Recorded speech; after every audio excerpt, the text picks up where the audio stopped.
नमस्ते दोस्तों, सभी को सादर प्रणाम।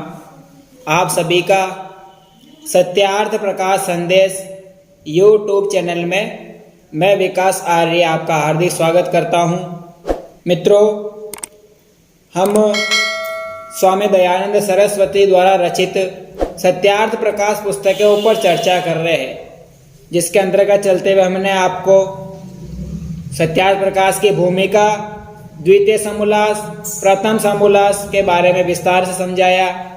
प्रथम समोल्लास में हमने ईश्वर के नामों की व्याख्या की कि ईश्वर के कितने प्रकार के नाम हैं, और द्वितीय समोल्लास में बाल शिक्षा के बारे में व्याख्या की, यानी बालकों की बाल शिक्षा किस प्रकार होनी चाहिए। और तृतीय समोल्लास में हम चर्चा कर रहे हैं अध्ययन अध्यापन विधि के बारे में। साथ बालक एवं बालिकाओं का अध्ययन अध्यापन किस प्रकार होना चाहिए उसके ऊपर हम चर्चा कर रहे हैं। किस प्रकार उनको पढ़ाना चाहिए, उनका अध्ययन किस प्रकार होना चाहिए और अध्यापन किस प्रकार होना चाहिए, पढ़ाने वाला कैसा होना चाहिए, पढ़ने वाला कैसा होना चाहिए। तो चलिए मित्रों, आज के नए प्रकरण को प्रारंभ करने से पहले हम उस परम पिता परमात्मा का ध्यान लगाते हुए 3 दफा ओम का उच्चारण करेंगे, लंबा गहरा श्वास लेते हुए। ओ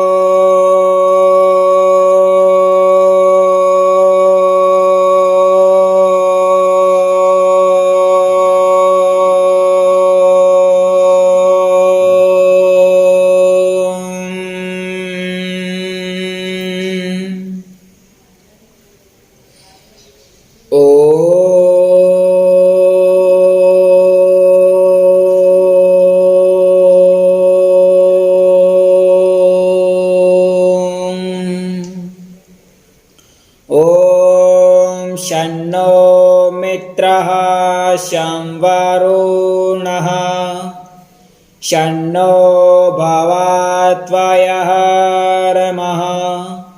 शन्नः इन्द्रो बृहस्पतिः शन्नो विष्णुरुक्रमः।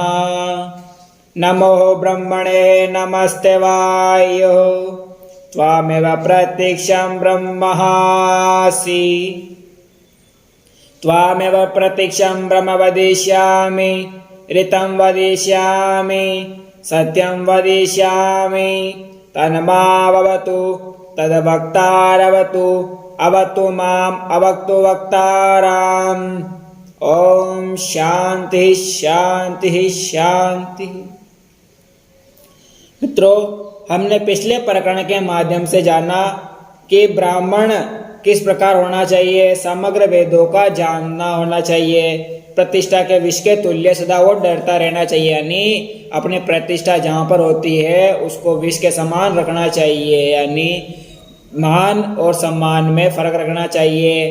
कहाँ पर हानि हो रही तो किस प्रकार उनका जीवन रहना चाहिए, और कहाँ पर लाभ हो रहा है तो वहाँ पर भी उनको किस प्रकार बने रहना चाहिए, उसके बारे में हमने आपको पिछले वीडियो के माध्यम से बताया। अगला जो प्रकरण है उसके ऊपर हम चर्चा करेंगे। यहाँ महर्षि मनु का जो श्लोक आता है, यहाँ पे श्लोक है वर्जयन्मधुन्मांसश्च गन्धं माल्यं रसान् स्त्रियः शुक्नतानि यानि सर्वाणि प्राणिनां चैव हिंसनम्। दूसरा है अभ्यंगमंजनम चाक्षणो रूपान् नक्षत्रधारणं कामं क्रोधं च लोभं च नर्तं गीतवादनं धूतं च जनवादं च परिवादं तथा नृत्यं स्त्रीणां च प्रेक्षालानां मभूम उपघातं परस्य च। चौथा है एकः सहित सर्वत्र न रेतः स्कन्दयेत् क्वचित् कामाद्धि स्कंदयन् रेतो हिन्नस्ति व्रतमात्मनः। ये 4 श्लोक आए, उसके माध्यम से कहते हैं कि ब्रह्मचारी और ब्रह्मचारिणी, यानी जो ब्रह्मचारी होता है, ब्रह्मचारिणी होते हैं, जो विद्या अध्ययन कर रहे हैं, अध्ययन अध्यापन कर रहे हैं, उनको किन किन चीजों से दूर रहना चाहिए, यानी किस प्रकार की चीजें उनको ग्रहण करनी चाहिए, किस प्रकार उनका खान पान होना चाहिए, किस प्रकार उनका रहन सहन होना चाहिए, किस प्रकार उनको बोलना और चालना चाहिए, किस प्रकार किसके साथ व्यवहार रखना चाहिए। तो कहते हैं ब्रह्मचारी और ब्रह्मचारिणी जो होते हैं, मद मांस गंध माला रस, स्त्री और पुरुष का संग, सब खटाई प्राणियों की हिंसा, यानी जो ये चीजें होती है, मद मांस हिंसा करना, माला रस किसी स्त्री का सेवन और किसी पुरुष का संग नहीं करना चाहिए, खट्टी चीजों से हमेशा दूर रहना चाहिए, ये सब प्राणियों की हिंसा जो होती है इनसे हमेशा दूर रहना चाहिए, यानी ये चीजें उनको जीवन में नहीं करना चाहिए। स्त्रियों का संग पुरुष करते हैं तो उनको नहीं करना चाहिए, और स्त्रियां पुरुषों का संग करती है विद्या अध्ययन के समय, यानी ब्रह्मचारी की जीवन अवस्था के अंतर्गत, तो ये चीजें उनको नहीं करनी चाहिए। आगे कहते हैं अंगों का मर्दन, बिना नियमित उपस्थ इंद्रिय का स्पर्श, आंखों में अंजन, जूते और चप्पल का धारण, काम क्रोध लोभ मोह भय शोक ईर्ष्या द्वेष और नाच गान बजाना, इन चीजों से तो हमेशा ही दूर रहना चाहिए, यानी बेवजह उपस्थ इंद्रियों को स्पर्श करना, अपनी इंद्रियों के साथ छेड़छाड़ करना, ये चीजें बालक और बालिकाओं को नहीं करनी चाहिए।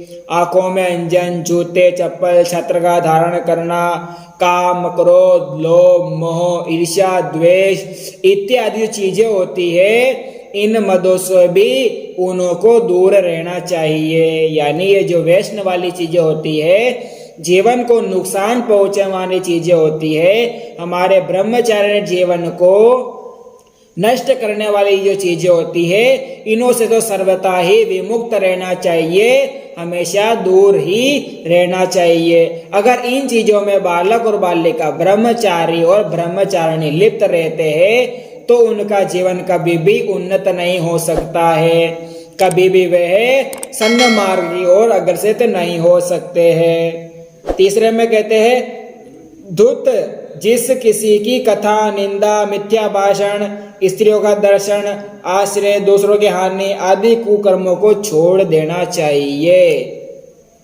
कहने का मतलब ये है कि किसी की निंदा नहीं करनी, बेवजह किसी से कथा वाचा नहीं करना, मिथ्या भाषण नहीं करना, स्त्रियों का दर्शन भी नहीं करना और किसी का आश्रय नहीं लेना, किसी स्त्री का, दूसरों की हानि भी नहीं करना, और जो कुकर्म होते हैं उनसे तो सर्वथा ही विमुक्त रहना चाहिए, यानी जो कुकर्म होते हैं, बुरे काम जो होते हैं, उनसे तो हमेशा दूर ही बना रहना चाहिए। पर आज का जो हमारा वातावरण है, आज का जो परिवेश है, उसको देखते हुए तो बड़ा ही हमको अफसोस होता है कि आज का जो समय चल रहा है बड़ा ही दयनीय स्थिति में है। माना कि हमारा समय है वो डिजिटल है, डिजिटल दुनिया है, परंतु उसके साथ में हमारे जो देश के जो आज का भविष्य है वो पाश्चात्य संस्कृति में ज्यादा ध्यान रखते हैं, ज्यादा ही उसमें लिप्त रहते हैं। आजकल छोटे छोटे बच्चे यानी 5-5, 7-7, 6 साल के बच्चे भी मद्यपान और धूम्रपान में लिप्त रहते हैं। कई बार हमने सोशल मीडिया पर जो फेसबुक होता है उनके माध्यम से, व्हाट्सएप के माध्यम से हमने संदेश देखे कि बहुत सारे बच्चे धूम्रपान करते हैं, उनका जीवन इतना नष्ट हो गया है कि हम आगे के बारे में सोच भी नहीं सकते। तो अपने माता पिताओं का ये अहम कर्तव्य होना चाहिए कि इन चीजों से तो अवश्य ही दूर रखें। अगर ये बच्चे इन चीजों में लिप्त हो जाएंगे तो उनका जीवन अंधकार में हो जाएगा।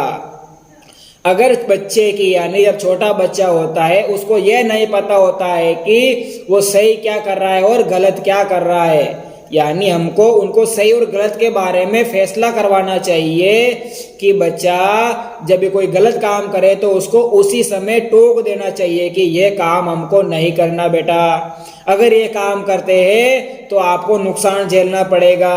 उसको डरा देना चाहिए उस काम से कि वो दोबारा उस कार्य को नहीं करे। परंतु आज के वातावरण के परिवेश में देखा जाए तो हम बच्चों की देखभाल भी तनिक मात्र भी नहीं कर रहे हैं आज के पाश्चात्य संस्कृति के दर्शन में। कहने का तात्पर्य है कि अपने बच्चों को गुरुकुलों में भेजिए, अच्छे संस्कार दीजिए, सत्य पुस्तकों का, सत्य भाषणों का, सत्संगों का सेवन करवाइए, तभी बालकों का जीवन उन्नति के मार्ग पर अग्रसित होएगा। जब तक आप सत्य मार्ग को नहीं अपनाएंगे तब तक हमारा जीवन, बच्चों का जीवन कभी भी उन्नत नहीं हो सकता है। तो कहने का तात्पर्य है कि इन चीजों को, जो नाश वाली चीजें हैं, कामना वासना वाली चीजें हैं, इन से सर्वथा ही विमुक्त रहना चाहिए। अगर इन चीजों में हमने अपने जीवन को खराब कर लिया, ब्रह्मचार्य जीवन जो होता है 25 वर्ष तक, 1 से लेके उसको अगर हमने जीवन को बर्बाद कर लिया तो आगे का जो हमारा जीवन है 75 वर्षों का, वो कभी भी उन्नत नहीं हो सकता है। उसके बारे में हम सोच भी नहीं सकते हैं। यानी हमारा जीवन को, इस ब्रह्मचार्य जीवन को इतना सफल और इतना अच्छा बनाना है कि हमारा जो आगे वाला जीवन होवे उसमें हमको कोई भी किसी भी प्रकार का कष्ट ना उठाना पड़े। अगर हमने अपने ब्रह्मचार्य जीवन को ही नष्ट कर लिया, उसमें ही हमने इन चीजों का सेवन कर लिया, तो आगे का जो हमारा जीवन है बड़ा ही अंधकार में रहेगा, बड़ा ही अंधकार में रहेगा। तो मेरा भी आपसे यही निवेदन है कि अपने बच्चों को इन चीजों से तो हमेशा दूर रखे, सत्संगों में भेजे, अच्छे विद्वानों का संग करवावे और उनको सत्य पुस्तकों का पठन और पाठन करवावे। यही तो है तीसरे समोल्लास में स्वामी ने बड़ी ही अच्छी बात लिखी है कि अध्ययन अध्यापन किस प्रकार होना चाहिए, खान पान किस प्रकार होना चाहिए, रहन सहन किस प्रकार होना चाहिए, उसके बारे में स्वामी इतने बड़े विस्तार से कह रहे हैं। आज मैं भी YouTube पे एक किसी बंदे का वीडियो देख रहा था, तो वो आर्य समाज के बारे में कह रहा था, परंतु उसको यह नहीं पता है कि आर्य समाज है क्या, आर्य समाज किस प्रकार का संगठन है। उसने यह बात कही कि आर्य समाज हमारे देश को जातिवाद में बांट रहा है। यह मुझे इतना क्रोध आया कि मैंने उसको कमेंट में लिखा कि भाई तू आर्य समाज को जानता नहीं है, आर्य विचारधाराओं को नहीं जानता है, आर्य समाज के कार्यों को नहीं जानता है, तूने स्वामी जी को नहीं जाना, उनके जीवन को नहीं पढ़ा है, उनके सत्यार्थ प्रकाश पुस्तक को नहीं पढ़ा है, तभी तू ऐसी बात कह रहा है। अगर तूने ये सत्यार्थ प्रकाश पुस्तक पढ़ी होगी, ध्यान से पढ़ी होगी, अगर अपने तूने जीवन में उतारा होता तो आज ये बात नहीं कहता कि आर्य समाज देश को बांट रहा है।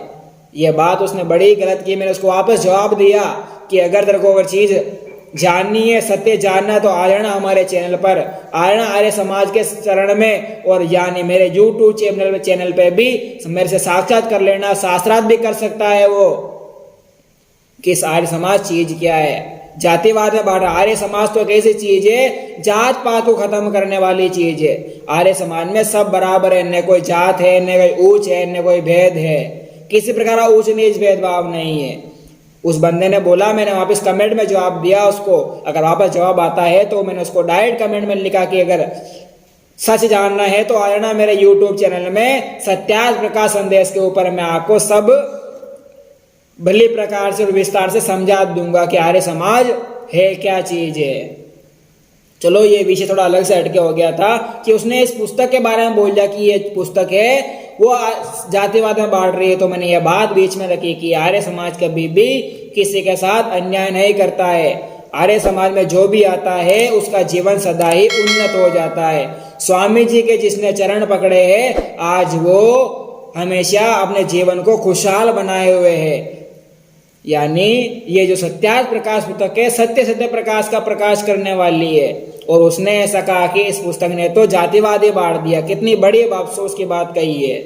अगर उसने वापस कमेंट में जवाब दिया तो मैं वापस उसको रिप्लाई करूंगा कि अगर तूने नहीं जाना इस चीज को है तो आ जा एक बार हमारे साथ में, साक्षात कर ले, शास्त्रार्थ कर ले, तभी तेरे को समझा देंगे कि आर्य समाज है क्या चीज है और सत्यार्थ प्रकाश पुस्तक क्या चीज है, स्वामी दयानंद जी क्या है।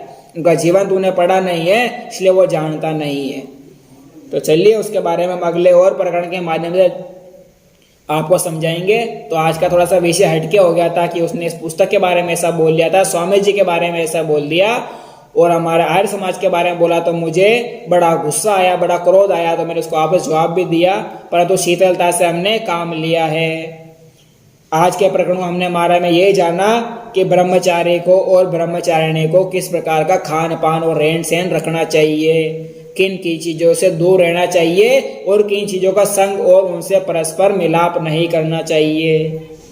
चलिए मित्रों, अगले प्रकरण के बाद बारे में हम भी जानेंगे कि किस प्रकार और भी उनका अध्ययन अध्यापन होना चाहिए, वेदों के बारे में आचार्य अंतर्वासी अपने शिष्यों शिष्यों को किस प्रकार उपदेश करना चाहिए, उसके बारे में हम आपसे अगले प्रकरण के माध्यम से चर्चा करेंगे। तो आज का प्रकरण हम यहीं पर ही समाप्त करते हैं। तो आज के प्रकरण के माध्यम से हमारे जो बच्चे होते हैं उनको सर्वथा एकाकी सोवे, यानी हमेशा उनको एकाकी यानी एकांत में रहना चाहिए और अकेला ही शयन करना चाहिए और सोना चाहिए। वीर्य स्खलित कभी ना करे, यानी अगला कहते हैं वीर्य स्खलित यानी वीर्य कभी भी नाश ना करे। जो काम वासना से वीर्य स्खलित कर दे तो जानो कि अपना ब्रह्मचार्य जीवन ही नाश कर दिया है।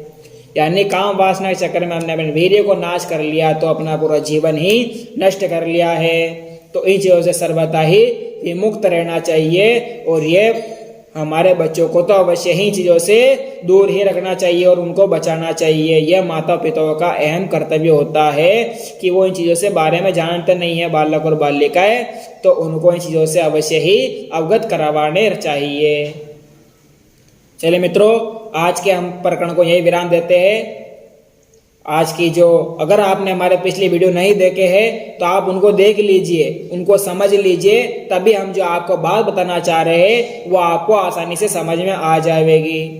तो हमारे चैनल को सब्सक्राइब भी कर लीजिए और भी किस प्रकार हमारा जीवन जीना चाहिए और हमारा किस प्रकार रहन सहन होना चाहिए, तो और हम सत्यार्थ प्रकाश पुस्तक के ऊपर धीरे धीरे चर्चा कर रहे हैं, तो आप हमसे जुड़ सकते हैं। हमारे चैनल को सब्सक्राइब कर लीजिए, अच्छा लगे तो लाइक भी कीजिए। और कोई बात के हम आपसे कोई ऊंच नीच होवे, कोई बात में हमारी बात समझ में ना आवे, आपको कोई बात गलत लग रही है तो आप कमेंट बॉक्स में भी हमारे बारे में लिख सकते हैं, आप कमेंट कर सकते हैं। धन्यवाद मित्रों। इति ओम शम